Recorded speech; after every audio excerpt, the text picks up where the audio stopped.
kisah kelam di balik tewasnya Tandi Kogoya, Komandan Operasi Batalion TPNPB Kodap 8 Kemabu, Intan Jaya, dalam kontak senjata dengan TNI Polri pada hari Kamis tanggal 9 April tahun 2020, di Jalan Transnabire, Kampung Jayanti, Distrik Iwaka, Mimika, Papua.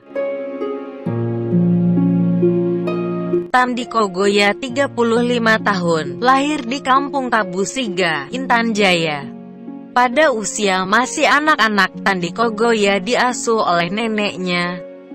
Ibunya meninggal karena sakit, dan ayahnya meninggal dalam satu perang suku. Dia bahkan tidak ingat wajah kedua orang tuanya. Dalam beberapa tahun kemudian neneknya pun meninggal. Dia hidup sebatang kara dan tidak mengenyam pendidikan seperti anak-anak lain seusianya. Tandi Kogoya harus berjuang untuk bisa makan seadanya. Dia sering tidur dalam kelaparan. Tidak makan 2-3 hari itu sudah biasa dialaminya. Dari orang-orang kampung, ia tahu kakak pertamanya ada di Kalikabur, Tembagapura. Tandi menempuh 2 hari 2 malam berjalan kaki dari Kabusiga ke Tembagapura. Setelah beberapa tahun kemudian, kakak pertamanya di Kalikabur pun meninggal akibat perang suku. Tandi Kogoya kembali lagi hidup sebatang kara. Sepeninggal kakaknya, dalam usia yang sudah menjelang remaja, Tandi Kogoya mulai direkrut Sabinus Waker, pimpinan kelompok kriminal bersenjata yang beroperasi di Tembagapura. Sabinus Waker adalah paman Tandi Kogoya dari garis keturunan pihak ibunya. Sejak itu ia tidak bisa lepas dari genggaman kelompok kriminal bersenjata atau OPM.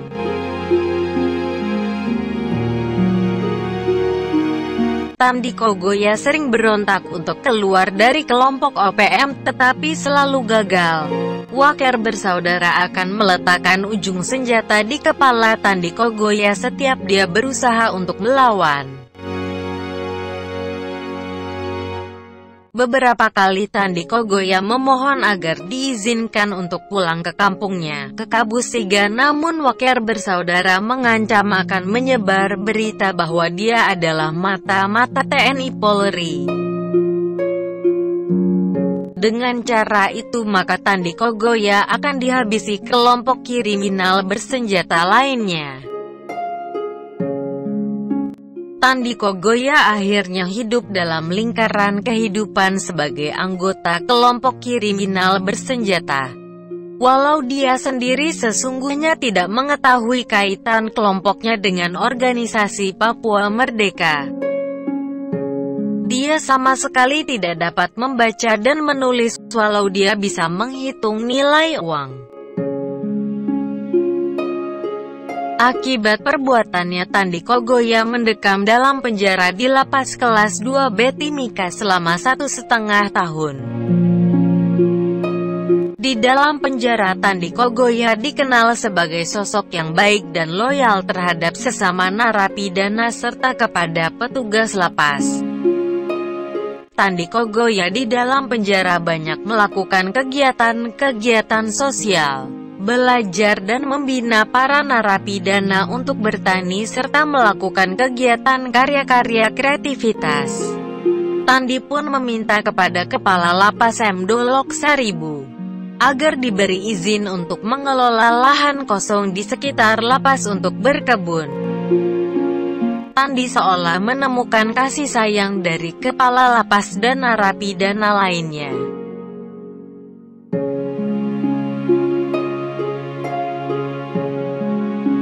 Beberapa kali dia mengatakan bahwa ia tidak akan meninggalkan lapas kelas 2B Timika sekalipun masa tahanannya kelak selesai.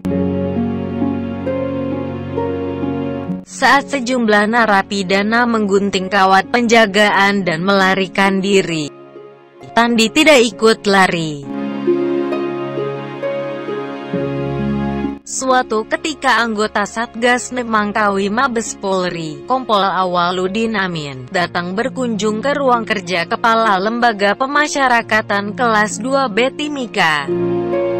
Tandi Kogoya menyerahkan bunga plastik yang dirangkai dari bekas pipet minuman.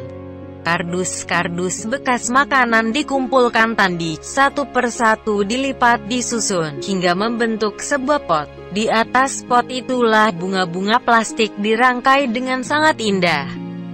Berharap Kompol Awaludin menyimpannya agar selalu mengingatnya.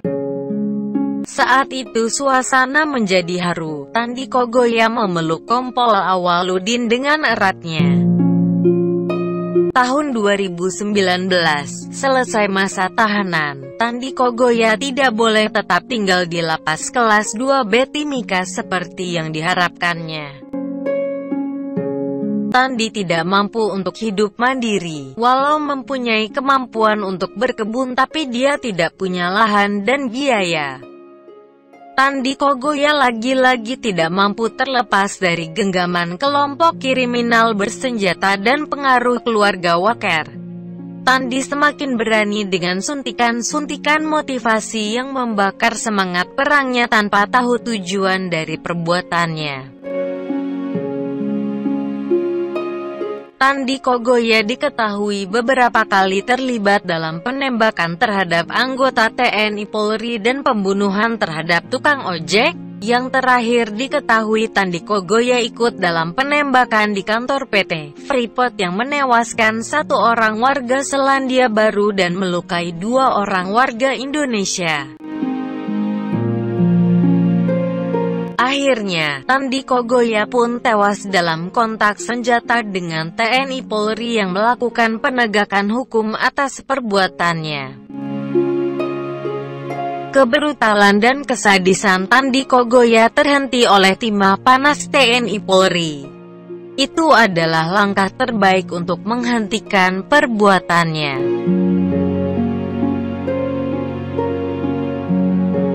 Tandi Kogoya kini sudah merdeka, sudah terlepas dari cengkeraman keluarga Waker. Terlepas dari buayan janji palsu dan terbebas dari jeratan dan jebakan kelompok kriminal bersenjata yang selalu memanfaatkan kebodohan dan kemiskinan bangsanya untuk tujuan yang tidak jelas.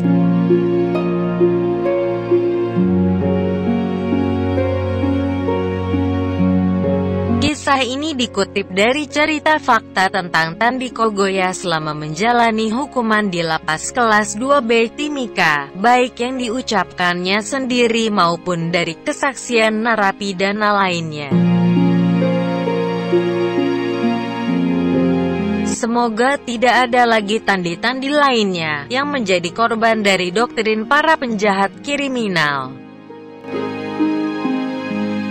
Penjahat kriminal yang memanfaatkan kemiskinan, kebodohan, ketulusan dan keadaan demi tujuan politiknya yang dibungkus kata perjuangan yang palsu. Perjuangan yang mengorbankan nyawa bangsanya, menciptakan kerusuhan, menghasut untuk melawan pemerintah adalah kejahatan.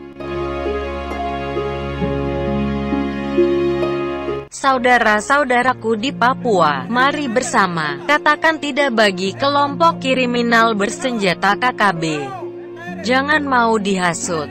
Mereka bukan berjuang untuk kesejahteraan rakyat Papua. Mereka akan selalu membuat kerusuhan karena mereka mencari nafkah dan uang dengan menjual isu Papua.